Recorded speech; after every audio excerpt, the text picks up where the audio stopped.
ពិភពលោកកំពុងដកដង្ហើមញាប់ញ័រគិតត្រឹមថ្ងៃទី13ខែមីនាឆ្នាំ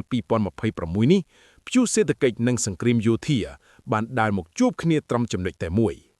អាមេរិកកំពុងដកដៅពាណិជ្ជកម្មស៊ើបអង្កេតប្រទេសចំនួន16រួមទាំងប្រទេសថៃខណៈដែលច្រកសមុទ្រអ៊័រមូសក្លាយជាជលនមរណៈបិទដង្ហើមសេដ្ឋកិច្ចសកលមួយចានទឹកមួយចានគោកពេលនេះប្រទេសថៃកំពុងតែស្ថិតក្នុងស្ថានភាពភ័យអរអរខណៈដែលរដ្ឋបាលលោក Donald Trump កំពុងសម្លឹងមើលយ៉ាងមុតមាំមកលើបញ្ហាពាណិជ្ជកម្មប្រសិនបើរកឃើញថាមានការកេងបន្លំឬអំពើពុករលួយក្នុងចរន្តពាណិជ្ជកម្មជាមួយអាមេរិកនោះរបាំងពន្ធដារនឹងត្រីបង្កើនឡើងកប់ពពកជាក់ជាមិនខានសូមគោរពជម្រាបសួរពុកម៉ែបងប្អូនជនរួមជាតិនិងប្រិយមិត្តទស្សនិកជនទាំងអស់នៃ Channel ចង់ដឹងទេជាទីគោរពរាប់អានខ្ញុំបាទសូមស្វាគមន៍មកកាន់ការផ្សាយព័ត៌មានថ្មីបំផុតប្រចាំថ្ងៃពាក់ព័ន្ធនឹងព្រឹត្តិការណ៍ជាតិនិងអន្តរជាតិសំខាន់ក្នុងវីដេអូនេះខ្ញុំនឹងលើកយកព្រឹត្តិការណ៍ដ៏គួរឲ្យចាប់អារម្មណ៍មួយចេញពីប្រទេសថៃដែលសារព័ត៌មានផ្លូវការទើបតែចុះផ្សាយអំបញ្ញមិញនេះពាក់ព័ន្ធនឹងការសង្ស័យរបស់អាមេរិកមកលើប្រទេសចំនួន16រួមទាំងប្រទេសថៃផងដែរតើអាមេរិកនឹងស៊ើបអង្កេតរឿងអ្វី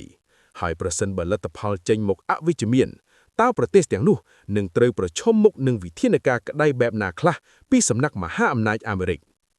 សូមបងប្អូនតាមដានជាមួយខ្ញុំឲ្យដល់ចប់ដើម្បីយល់ដឹងពីយុទ្ធសាស្ត្រពាណិជ្ជកម្មនិងស្ថានភាពពិភពលោកដ៏តានតឹងនេះគិតត្រឹមថ្ងៃទី13ខែមីនាឆ្នាំ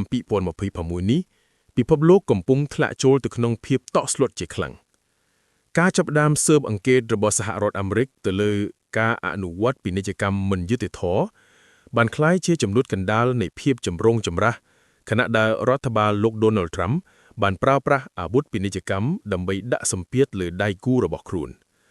ស្របពេលជាមួយគ្នានេះចំនួនយោធាដ៏ស្មុគស្មាញជាមួយប្រទេសអ៊ីរ៉ង់បានធ្វើឲ្យច្រកសមុទ្រ Hormuz Strait of Hormuz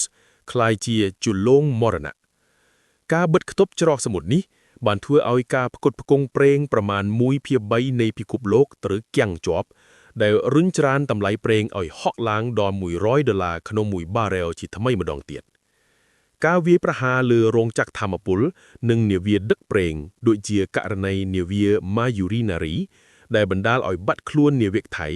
បានបង្ខំឲ្យមានកិច្ចសហការផ្នែកយោធាយ៉ាងតឹងរឹងរវាងកងទ័ពជើងទឹកថៃនិងអូម៉ង់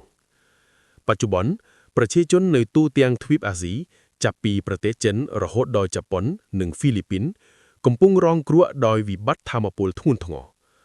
រដ្ឋាភិបាលនីមួយៗបានដាក់ចេញនូវវិធានការសន្សំសំចៃកម្រិតខ្ពស់ដូចជាការកំណត់កូតាប្រើប្រាស់ប្រេងអ៊ីនធនៈការកាត់បន្ថយថ្ងៃធ្វើការដើម្បីកាត់បន្ថយការប្រើប្រាស់អគ្គិសនីរហូតដល់ការបិទសាកលវិទ្យាល័យបណ្ដោះអាសន្ននេះគឺជាវិបត្តិច្រវាកដែលមិនអាចបំបែកបានរវាងសង្គ្រាមយោធាការដួលរលំនៃសង្វាក់ផ្គត់ផ្គង់និងការគំរាមកំហែងសេដ្ឋកិច្ចដែលអាចធ្វើឲ្យកំណើន GDP នៃប្រទេសកំពុងអភិវឌ្ឍធ្លាក់ចុះយ៉ាងគំហុកទាំងអស់នេះគឺជាផលវិបាកផ្ទាល់នៃនយោបាយ America First ឬអាមេរិកជាអាទិភាពលោក Donald Trump បានកំណត់គោលដៅស៊ើបអង្កេតលើប្រទេសចំនួន16ដែលត្រូវបានចោទប្រកាន់ថាអនុវត្តពាណិជ្ជកម្មមិនយុត្តិធម៌គោលបំណងធំគឺដើម្បីកាត់បន្ថយអនុភាពពាណិជ្ជកម្មរបស់អាមេរិកនិងការពារឧស្សាហកម្មក្នុងស្រុកអាមេរិកបានអះអាងថាប្រទេសទាំង16នេះរួមទាំងថៃបានផ្ដល់ការឧបត្ថម្ភធនឬ subsidies ច្រើនហួសហេតុដល់វិស័យផលិតកម្មដែលធ្វើឲ្យទំនិញរបស់ពួកគេមានតម្លៃទាបជាងទីផ្សារពិតប្រាកដចំពោះប្រទេសថៃអាមេរិកកំពុងផ្ដោតការយកចិត្តទុកដាក់ខ្លាំងលើទំនិញអេឡិចត្រូនិកសម្បកកង់រថយន្តផលិតផលកសិកម្មមួយចំនួនក្រសួងពាណិជ្ជកម្មអាមេរិកនិងការិយាល័យតំណាងពាណិជ្ជកម្ម USTR កំពុងប្រមូលទិន្នន័យយ៉ាងសស្រាក់ស្រាំ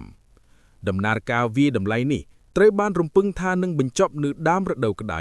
ក្នុងអំឡុងខែមិថុនាឬកក្កដាឆ្នាំ2026ខាងមុខនេះប្រសិនបើការស៊ើបអង្កេតរកឃើញភាពមិនប្រក្រតីការដំឡើងពន្ធនាំចូលទំនិញថៃនឹងមានតម្លៃថ្លៃកប់ពពកនៅលើទីផ្សារអាមេរិកដែលធ្វើឲ្យបាត់បង់សមត្ថភាពប្រកួតប្រជែងសេដ្ឋកិច្ចជាតិរងត់រង្គើកំណើននាំចេញដែលជាឆ្អឹងខ្នងសេដ្ឋកិច្ចថៃនឹងត្រូវរងការប៉ះទង្គិចខ្លាំង ทั่วชีយ៉ាងណាក៏ដោយអញ្ញាធរថៃក៏មិននឿស្ងៀមដែរពួកគេកំពុងរៀបចំឯកសារដើម្បីតតាំងតាមផ្លូវច្បាប់ដោយអះអាងថាការអនុវត្តពាណិជ្ជកម្មរបស់ខ្លួនគឺត្រឹមត្រូវតាមស្តង់ដារអង្គការពាណិជ្ជកម្មពិភពលោក WTO ប៉ុន្តែតើការអះអាងនេះអាចទប់ទល់នឹងសម្ពាធពីសេដ្ឋវិមានបានដែរឬទេយើងមានតែរងចាំមើលលទ្ធផលនៅពាក់កណ្ដាលឆ្នាំនេះប៉ុណ្ណោះបច្ចុប្បន្នពិភពលោកកំពុងស្ថិតក្នុងភាពស្រពេចស្រពិលតើចំនួននេះនឹងបញ្ចប់នៅពេលណាតើរបៀបរៀបរយពិភពលោកនឹងប្រែប្រួលទៅជាយ៉ាងណានេះគឺជាចំណុចចាប់ផ្ដើមនៃសម័យកាលថ្មីដែលសេដ្ឋកិច្ចនយោបាយនិងអំណាចយោធានឹងដើរតួជាអ្នកកំណត់ជោគវាសនារបស់ប្រជាជាតិរាប់រយលាននាក់សូមអរគុណបងប្អូនដែលបានចំណាយពេលវេលាដ៏មានតម្លៃតាមដានទស្សនាវីដេអូនេះតាំងពីដើមរហូតដល់ចប់ខ្ញុំបាទសូមខន្តីអភ័យទោសចំពោះរាល់កំហុសឆ្គងដោយអចេតនាក្នុងការអត្ថាធិប្បាយ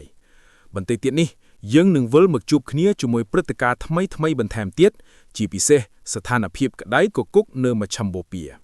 បើបងប្អូនយល់ថាវីដេអូនេះមានអត្ថន័យនិងប្រយោជន៍សូមកុំភ្លេចចុច like comment និង share ទៅកាន់បណ្ដាញសង្គមឲ្យបានច្រើនដើម្បីឲ្យពិភពលោកបានឃើញពីការពិត